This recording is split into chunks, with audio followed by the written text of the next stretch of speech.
falei que eu ia começar hoje relembrando algumas experiências que eu tive no período que estava internado, na UTI, sedado, e foi um período que eu tive experiências fora do corpo, meu corpo estava morrendo, aliás, ele quase foi declarado morto, né? Pelo menos foi desenganado, e os médicos falaram que eu não passava daquele dia, e era trombetas, né? Dia de trombetas no ano de 2020, e enquanto meu corpo estava desfalecido ali, 60 quilos ou menos tinha ali na UTI, eu estava vivendo experiências, né, no reino do Espírito, e aprendendo muitas coisas. Tá bom aqui, obrigado. Aprendi muitas coisas, né? E eu tive, assim, não só experiências, mas eu tive um período de ensino, né? O pai me ensinou. Eu falo que é o pai porque eu sei a diferença entre você ouvir a voz do Espírito, as experiências com Cristo e com o Pai, né? São formas diferentes de nós experimentarmos a Deus. E de repente, assim, Deus me abriu uma janela profética. Aliás, foram 6 janelas, né? Vou relatar aqui. Eu ia falar só das 3 últimas, mas deixa eu passar logo as 3 primeiras, porque também tem a ver com o tema, né? As 3 primeiras janelas, Deus coloca elas na parte de cima. Primeiro abre uma, e são como painéis, né? Deus me dá uma visão, depois me dá outra e outra, da esquerda para a direita, depois Ele vai descer e vai da direita para a esquerda. E as 3 primeiras, elas são gerais, né? Não são específicas, não estão tratando nada, por exemplo, sobre Israel. São coisas genéricas para o mundo, né? Para todo mundo, para a igreja e para o mundo. E a primeira, Deus me mostra assim, eu vejo 2 datas em dourado, 1948 e 1967. E eu vejo aquela imagem, sabe esses balões que põem idade de aniversário, né? Em festa de aniversário, mais ou menos daquele tipo, parecido com aquilo, né?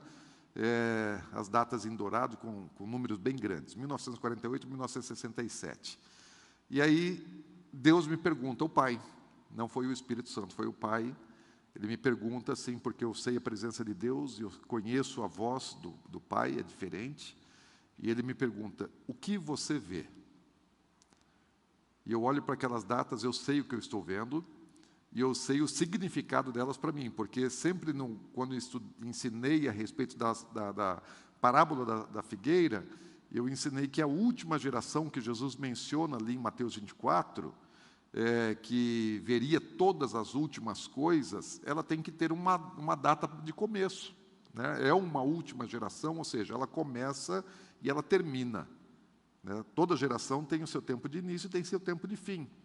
Eu sei que uma geração, segundo o Salmo 90, né, ele dura 70, 80 anos, né, conforme a força, o vigor de cada um, mas uma média, né, de uma duração de uma geração em torno de 70 a 80 anos. E eu olho para aquelas datas ali, e eu sei que 1948 é quando começou, né, ou quando foi a restauração de Israel, quando começa Israel voltar a ser uma nova nação, né, um novo Estado, né, com a declaração da independência por Ben-Gurion, dia 14 de maio de 48.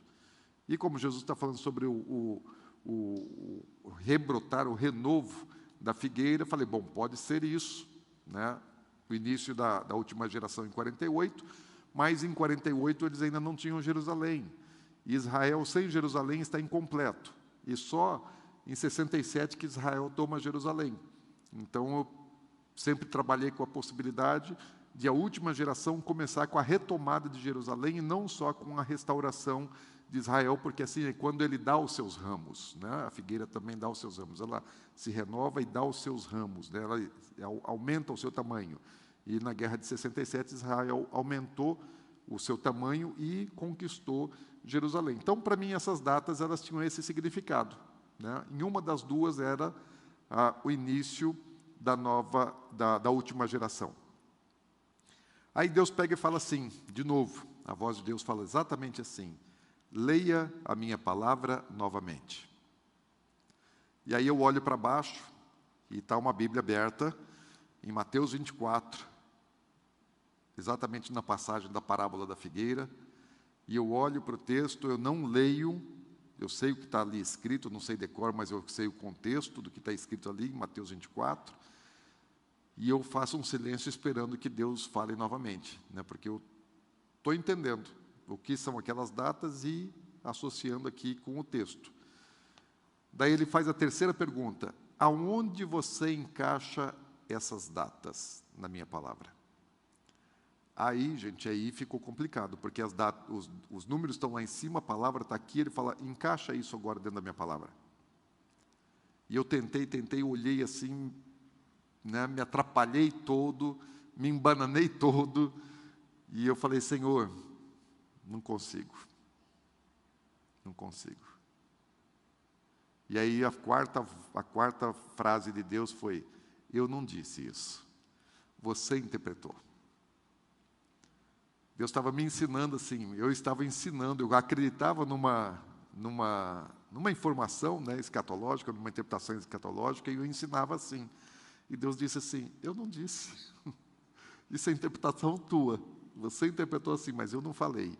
Mas Deus falou isso assim com tanto amor, Deus não estava me repreendendo, Ele estava assim me corrigindo em ensino, mas não me reprovando, né, não me desvalorizando, ao contrário, foi a ocasião de toda a minha existência que eu senti mais o amor de Deus. Assim, havia um ambiente de amor como eu nunca provei em qualquer outra ocasião, nem antes nem depois disso. Eu provei um amor que eu não conhecia, né, quando Deus estava me ensinando, me corrigindo, e isso me marcou profundamente, né, o amor de Deus na instrução, na correção. Passada essa janela, ele abre outro painel, outra janela. E nessa janela eu vejo o sistema solar, o Sol está à minha esquerda, os planetas estão à direita, só que eles não estão orbitando, cada um na sua órbita normal, né, dentro do sistema, mas eles estão todos perfilados do lado direito, né, um formato quase que como isso aqui, né? Eita, Xaramanará, Toutorô, Mandalecum, como é que foge o nome, assim, ampulheta, né? Então, eles estão mais ou menos no formato de uma ampulheta, né? Os astros em cima, fecha um pouco aqui, abre mais embaixo, e aí eles estão em movimento, e de repente, a mão de Deus, ela entra naquela cena, e aí ela é espiritual, não era uma mão física, não. Eu sabia que era mão, mas ela não era uma mão com aparência física. E ele para o sistema. Daí os astros param, tudo para. E aí, nessa ocasião, ele diz só uma frase, isso é uma etapa. Está dizendo que aquela parada do sistema é uma etapa, ou seja, uma etapa dentro de um curso, né, de um plano, de um propósito, de um projeto. Escatologia está falando a respeito disso, né, de coisas vindouras, e nós já estamos vivendo um tempo escatológico. E eu entendi ali que Deus está falando a respeito desse tempo de pandemia. Nessa época o mundo estava parado, né? Agosto, setembro de 2020, as pessoas confinadas nas suas casas, né? Sem viajar, muitos negócios fechados, escolas fechadas, órgãos públicos fechados, né? Quem está trabalhando regime domiciliar, e Deus estava dizendo assim, isso é uma etapa. E eu entendi, ele não disse mais nada, foi só uma frase. Na primeira janela tem 4 frases, na segunda só tem uma, e eu entendi que Deus está dizendo assim, é uma parte do meu plano, Deus está no controle disso tudo, né? Não é o diabo que está comandando isso, não, né? É Deus que está no controle. Até o diabo de Deus, só pode fazer aquilo que Deus permite, né? Não vamos entrar nesse assunto agora, que é interessante, mas não para já. Aí Deus me dá uma terceira janela, abre-se um outro painel, e eu lembro muito bem de tudo isso, eu lembro das cores, detalhes, o tom da voz de Deus, né, o fundo, e nesse terceiro painel aparece como uma medida de tempo, como uma régua, né, um espaço, né, delimitado e medido de tempo. E Deus não me mostra o que acontece nessa etapa. Ele me mostrou primeiro assim, isso é uma etapa, o período que ele parou, todas as coisas, e depois tem alguma coisa que acontece. Mas isso, para mim, é obscuro, não tem revelação para mim nesse curso, né, do que vai acontecer. A única coisa que ele me mostra nesse tempo é no final dele, no final dessa medida, desse cone, essa régua de tempo, existe uma etiqueta, e é uma etiqueta flexível, metálica, prateada, e essa etiqueta ela tem dois campos de informação, né? Um que tem um campo mais ou menos quadrado, tipo assim, um ambiente onde você tem códigos de QR Code, e ali ao invés de terem aqueles pontinhos, que o QR Code é cheio de pontinhos, né? Ao invés de serem pontinhos, era um emaranhado de linhas, assim, né? Um novelo de linha, muita linha, né? Muita linha, tudo assim, era um novelo, um negócio bem embaralhado. E no final dele, da etiqueta, tinha barras, né? Pequenas barras, tipo essa que nós temos em chip, né? Que tem aquelas barrinhas douradas, só que na etiqueta tinha bem mais barras do que normalmente você vê num chip, e não eram douradas, elas eram pretas e mais finas do que as barrinhas douradas dos chips, né? E aí Deus, ele pega e fala que ele não revelaria aos profetas algumas coisas que estavam reservadas para serem reveladas aos pesquisadores da ciência, que eles descobririam códigos secretos da criação que o homem ainda não conhece. Então, existem coisas na natureza, na criação, códigos, né, mistérios de Deus que ainda não foram descobertos pelo homem. E eu lembro que eu pego e saco essa etiqueta, eu arranco ela lá no final daquela espaço de medida de tempo e guardo ela dentro de um livro, fecho esse livro, e aí, quando eu acordo, né, volto ao meu corpo, eu procuro esse livro. Eu tinha um caderno onde eu me comunicava por escrito com as pessoas, tentava pelo menos escrever, não tinha força nem para segurar uma caneta direito, mas eu tinha um caderno ali onde eu tentava me comunicar, né, escrevia mais ou menos. E eu procuro nesse caderno para ver se a etiqueta está ali, procuro na minha Bíblia, porque quando eu acordei também eu pedi a minha Bíblia, e aí me levaram a Bíblia, também ficou comigo lá na UTI, e também procuro na Bíblia, não acha essa etiqueta, ou seja, assim, foi no reino do Espírito, né? Mas tinha coisas informadas ali depois, né? Não sei se foi exatamente isso, mas daí em novembro, isso aconteceu em setembro. Quando foi em novembro, saiu uma publicação numa revista científica, a Frontiers, onde fala sobre a pesquisa de um astrofísico e de um neurocirurgião, e são italianos, né? Um da Universidade de Bolonha, outro de Verona, e eles pesquisaram as conexões, né? O astrofísico, ele pesquisou o padrão de conexão das galáxias, né? Os astrônomos acham que existe mais de 200 milhões de galáxias no mundo, e esse astrofísico ele pegou um quadrante onde ele observou cerca de 100 bilhões de galáxias e encontrou um padrão de conexão entre elas. E o neurocirurgião fez a mesma coisa com os nossos neurônios. Nós temos aí um pouco menos de 100 bilhões de neurônios, né?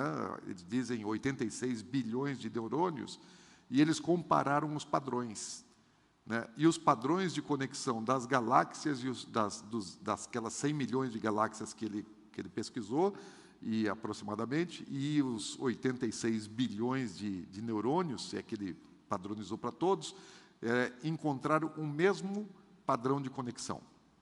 Se era disso que o Senhor estava me revelando, não sei, mas enfim, né, isso é uma descoberta que veio acontecer depois, né, que são coisas da criação. Deus estabeleceu a forma de conexão dos nossos neurônios, e é o mesmo padrão que foi usado para a conexão entre as galáxias, né? Se era isso, ainda não sei. Mas aí Deus pega e desce. Isso aqui são coisas genéricas, né? Não são coisas específicas, são coisas genéricas. Daí ele desce para um plano mais específico. Daí à minha direita, a quarta janela, Deus me fala que Israel é o relógio profético e Jerusalém é o centro. E ainda me diz o seguinte, falou, na volta de Jesus, quando, pela ocasião da volta do Senhor Jesus, Jerusalém pode ter 2 milhões de habitantes. Hoje, Jerusalém tem uma população parecida com a de Campo Grande, um pouco menos de 1 milhão de habitantes. E Deus fala assim, olha, Jerusalém não disse que teria, né, mas ele disse que poderia ter cerca de 2 milhões de habitantes, ou 2 milhões de habitantes. Bom, daí alguém pode pensar, isso aí vai demorar demais, né, para Jerusalém ter 2 milhões de habitantes. Se vocês lembrarem, ontem eu trouxe uma informação do escrito do Mark Twain, onde ele diz que em 1867 Jerusalém não passava de uma aldeia pobre. Hoje tem quase 1 milhão de habitantes lá. Mas e para aumentar mais 1 milhão de habitantes? É simples, gente. Porque as profecias já dizem que Deus vai trazer o povo de volta. E para eles voltarem é muito rápido. Como é que eles saíram? Eles saíram por causa da perseguição, foram espalhados. A volta também pode acontecer por uma perseguição, não dentro de Israel, mas na diáspora, né? Onde eles estão, serem perseguidos e não se o ambiente onde eles vivem hoje se tornar hostil, impróprio, inseguro, e eles terem que voltar para Israel. Por que eles não voltam? Porque eles estão bem, muito obrigado, enriquecidos nos lugares onde estão, né? Lá em Manhattan eles estão mandando, são donos da maior parte dos imóveis em Manhattan e tantos outros lugares do mundo, são banqueiros, são ricos, prósperos, abençoados aonde eles estão, mas pode ser que o momento de uma perseguição contra o povo judeu, eles precisem, de fato, sair da onde estão e irem para Israel, que vai se tornar o único lugar seguro. Aliás, Joel fala a respeito disso, que em Israel, em Sião, haverá segurança, quando está falando do grande e terrível dia do Senhor, que lá será um lugar seguro, especialmente, né, para o povo judeu. Então, para Jerusalém ter 2 milhões de habitantes, é assim, gente. Porque gente está espalhada, e dinheiro eles têm bastante, né, para voltar a investir, construir, fazer ali os seus condomínios, seus imóveis. Isso aí é muito, muito rápido, ligeiro, pode acontecer daqui para ali. E aí, Deus me dá a 5ª janela. E na 5ª janela, Ele me coloca em Jerusalém. Tudo o resto eu estou olhando de longe, como um painel. Agora não, agora eu interagi, né? Eu estou dentro da visão, e aí eu estou em Jerusalém. É um lugar que eu não conheço, porque não era nenhum dos lugares históricos, um lugar comum, normal, um cruzamento de avenidas e muitos carros passando para lá e para cá, e já começa o entardecer. O entardecer em Jerusalém é lindo, lindo, lindo, porque a cidade toda, a arquitetura da cidade, né, todos os prédios, eles são revestidos com pedra de Jerusalém, né, é obrigatório. Então, qualquer coisa que você for construir em Jerusalém, você tem que fazer o revestimento com pedra de Jerusalém, original ou não, né, ou sintética, mas toda a cidade tem aquela coloração. Quando o sol pega, ao pôr do sol, ela fica dourada, né, fica muito, muito, muito bonita a cidade. E aí começa, então, um entardecer. E quando vem aquele... Gente, olha só, o entardecer, né, ao pôr do sol. Só faltava dizer que era uma sexta-feira, né? Não disse. Mas era aí ao entardecer. Aí o Senhor, Ele me leva, né? Ele me saca de Jerusalém, que eu estou vendo o trânsito, né? Os carros passando para lá e para cá, está em paz a cidade, movimentada, povo trabalhando, não está tendo guerra, conflito, problema nenhum, nem máscaras não estão, está todo mundo bem. E eles estão subindo, e eu então subo, eu sou levado, né, às alturas, assim, semelhante a um arrebatamento. E aí eu começo a ver agora Jerusalém do alto. Eu vejo Jerusalém lá do alto, do céu, e aí eu subo mais, né, o Senhor vai me elevando mais, e aí eu já não vejo agora só Jerusalém, eu vejo todo Israel, eu vejo assim um mapa de Israel, né, e estou observando aquilo, Deus está me mostrando. Aí Ele abre a 6ª janela, a 6ª visão. Elas estão encadeadas agora. As 3 lá de cima não estão encadeadas. Vocês observarem que as primeiras 3, elas vêm da esquerda para a direita, como nós escrevemos. E as que, quando Ele vai falar de Israel, Ele fala da direita para a esquerda, como eles escrevem. Estão encadeadas essas. Aquelas lá de cima, não. Elas estão separadas. São sequenciadas, sim, mas elas não estão ligadas. Essas 3 de baixo já estão ligadas, né? E aí a 6ª janela, o que eu vejo é eu estou olhando para Israel, eu estou olhando o mapa, agora estou vendo uma região maior, né? Estou vendo a Ásia, né? Estou vendo o Oriente Médio, estou vendo a Ásia, e aí há uma explosão de uma ogiva nuclear.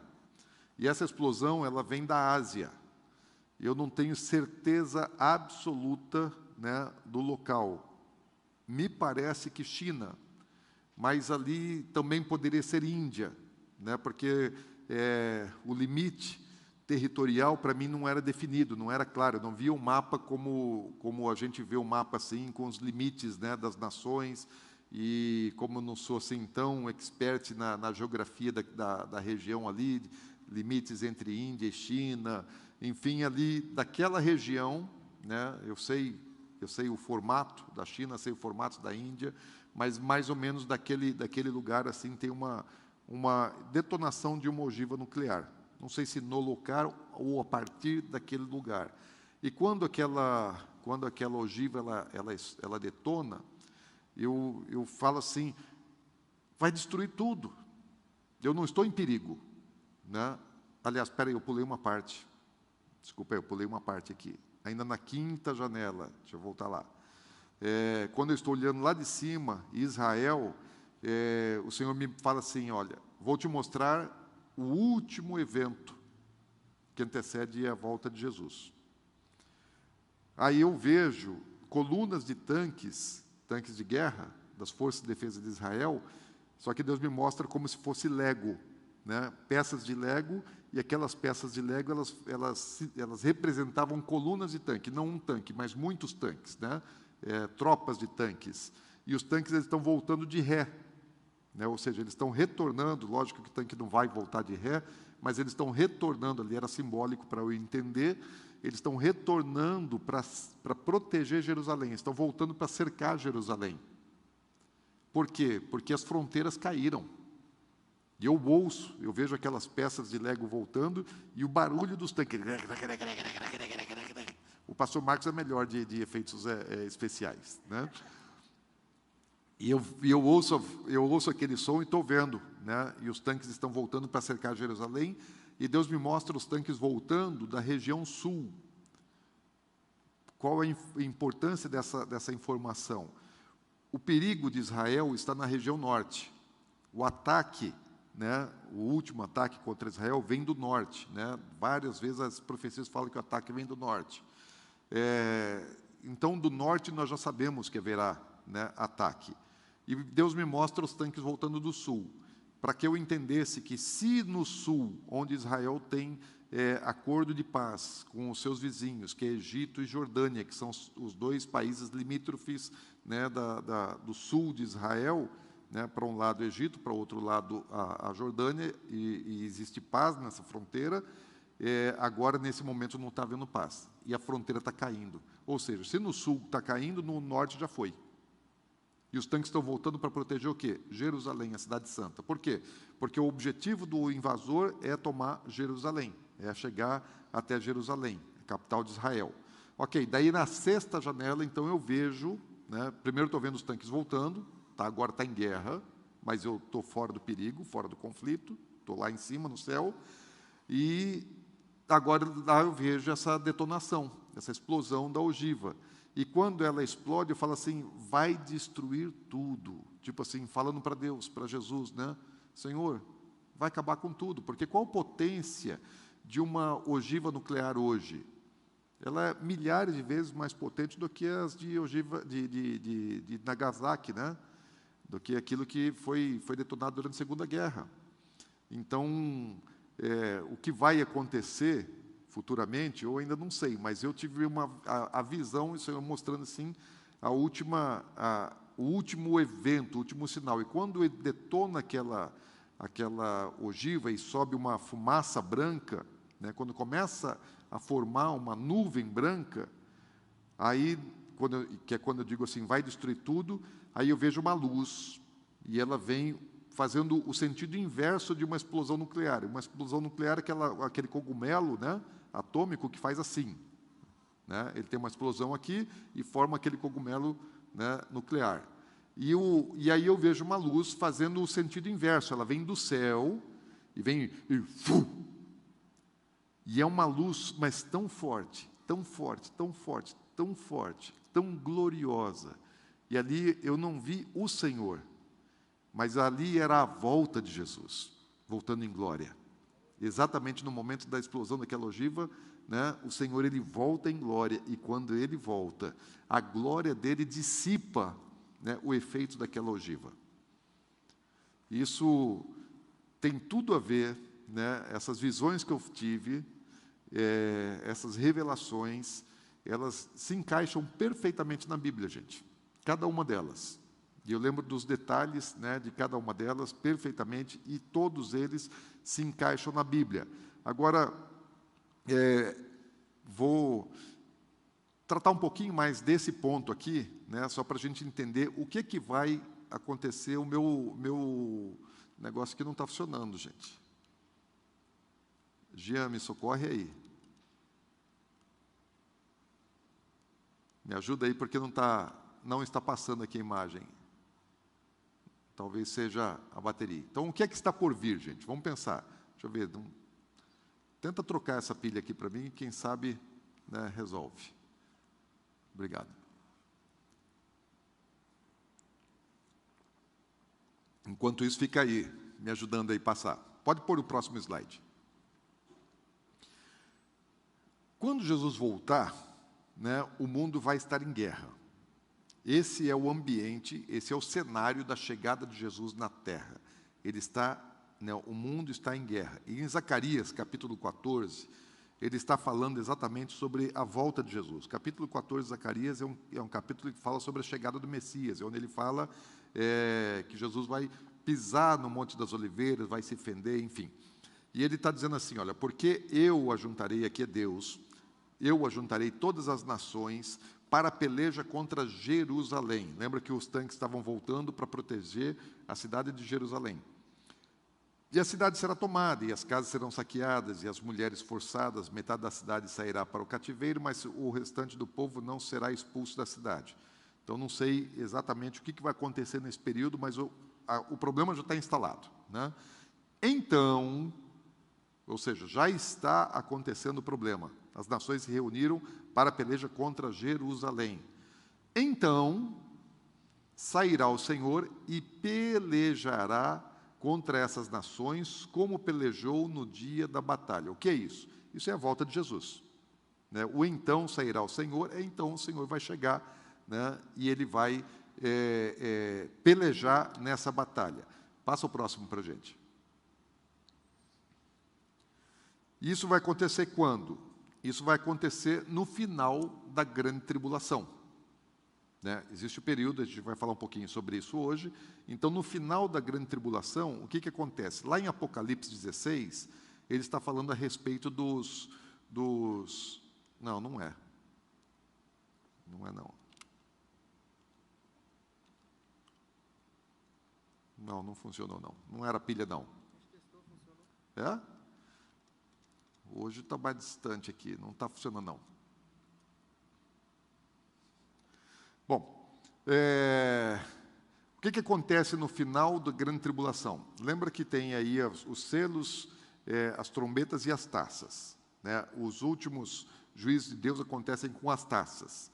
E a sexta taça, ou seja, o penúltimo, porque o último, a sétima taça, já é a derrota que o Senhor impõe a Satanás, né? A sexta taça diz assim: derramou o sexto anjo, a sua taça sobre o grande rio Eufrates, cujas águas secaram, para que se preparasse o caminho dos reis que vem do lado do nascimento do sol. Então vi sair da boca do dragão, da boca da besta e da boca do falso profeta 3 espíritos imundos, semelhantes a rãs. Passa aí. Porque eles são espíritos de demônios, operadores de sinais, e se dirigem aos reis do mundo inteiro com o fim de ajuntá-los, presta atenção aí, com o fim de ajuntá-los para a peleja do grande dia do Deus Todo-Poderoso. Versículo 16. Então os ajuntaram no lugar que em hebraico se chama Armagedon. O que está acontecendo aqui? Final da grande tribulação, né? Já houve um monte de problema acontecendo aí, terremoto, o mar bravio, as águas já se tornarem sangue, o povo já ficou enfermo, né, com um monte de problema, já morreu, aí bilhões de pessoas já morreram até essa ocasião, o mundo está em caos. E juntam-se nações para atacar Israel e para tomar Jerusalém, para peleja contra Jerusalém. Ou seja, João está falando a mesma coisa que Zacarias estava falando, né? Está falando a respeito da mesma situação, só que ele dá mais detalhes. Fala que o rio Eufrates, ele seca para quê? Para que os reis que vêm do nascente, né, do oriente, né, do nascente do sol, possam passar. Quem é que está depois do Eufrates? O Irã. Não só o Irã, né? O Irã, ele é ligado à Rússia, ele é ligado à China, ele é ligado à Coreia do Norte, aos países comunistas, né? Mas o Irã é o grande inimigo, o grande adversário de Israel. Então, o Irã, com certeza, está ali pertinho do Eufrates e vem, já está anunciando há muito tempo, ele vem para atacar Israel, mas não vem só, vem com outras nações, né? Então, João está relatando. E aí eles se ajuntam num lugar chamado Armagedon. Esse lugar Armagedon, né, é o Vale de Meguido. O Vale de Meguido já está para baixo do Mar da Galileia. Ou seja, colinas do Golã já caíram, né, a Galileia já caiu, e eles já estão em Meguido, né, o Vale de Jezreel, que é Armagedon, já que é no centro de Israel, indo já em direção a Jerusalém, para tomar Jerusalém. Então, eu entendo que aquela visão que eu tive dos tanques, né, os tanques estão voltando para proteger Jerusalém, porque o norte já caiu, o norte de Israel já desceu, né, as suas fronteiras já foram tomadas. Agora, ele continua, ele faz uma pausa, né, na revelação de João, ele vai contar o que está acontecendo nos céus, a vitória de Deus sobre os seus inimigos, vai falar sobre a queda de Babilônia, então ele vai falar sobre a derrota de Satanás.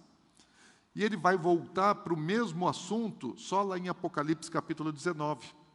Quando João começa a falar que ele viu Jesus montado num cavalo branco, né, vem acompanhado de todos os seus exércitos celestiais, e na sua coxa está escrito Rei dos Reis, Senhor dos Senhores, isso lá em Apocalipse 19, daí você chega no versículo 19, é continuidade do que ele está falando lá no capítulo 16, onde diz assim: e vi a besta e os reis da terra com seus exércitos congregados para pelejarem contra aquele que estava montado no cavalo e contra o seu exército.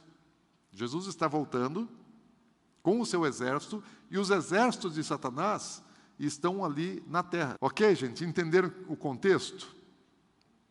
Reuniu lá, daí você avança do capítulo 16, vai lá para o capítulo 19, quando eles estão congregados em Armagedon, aí agora o Senhor vem também reunido com seus exércitos. O profeta Oséias fala disso, nós já lemos esse texto aqui em um dos dias, né, no primeiro ou no segundo dia, onde ele fala assim, acho que foi no primeiro dia, fala assim: irei e voltarei para o meu lugar até que se reconheçam culpados e busquem a minha face, estando eles angustiados, ou seja, sob pressão, me buscarão dizendo: vinde e tornemos para o Senhor. O que está acontecendo aqui? O povo se arrepende e busca o Senhor, por quê? Estão angustiados, estão sob pressão, né? Porque eles nos despedaçou e nos sarará, fez a saída e ligará, depois de 2 dias nos revigorará, e ao terceiro dia nos levantará e viveremos diante dele. Ok. Oséias está dizendo a respeito do que está acontecendo também no tempo da volta do Senhor Jesus. O povo está em angústia, né? Está em sofrimento, e nessa hora, assim, na hora que a coisa aperta, dói, todo mundo clama. E eles vão clamar dessa vez para o certo, né? Ao Senhor, mas eles vão reconhecer a Jesus. Zacarias capítulo 14 vai falar a respeito desse tempo também, né? Quando eles vão se arrepender, que vai haver pranto, choro, arrependimento em todas as casas em Israel.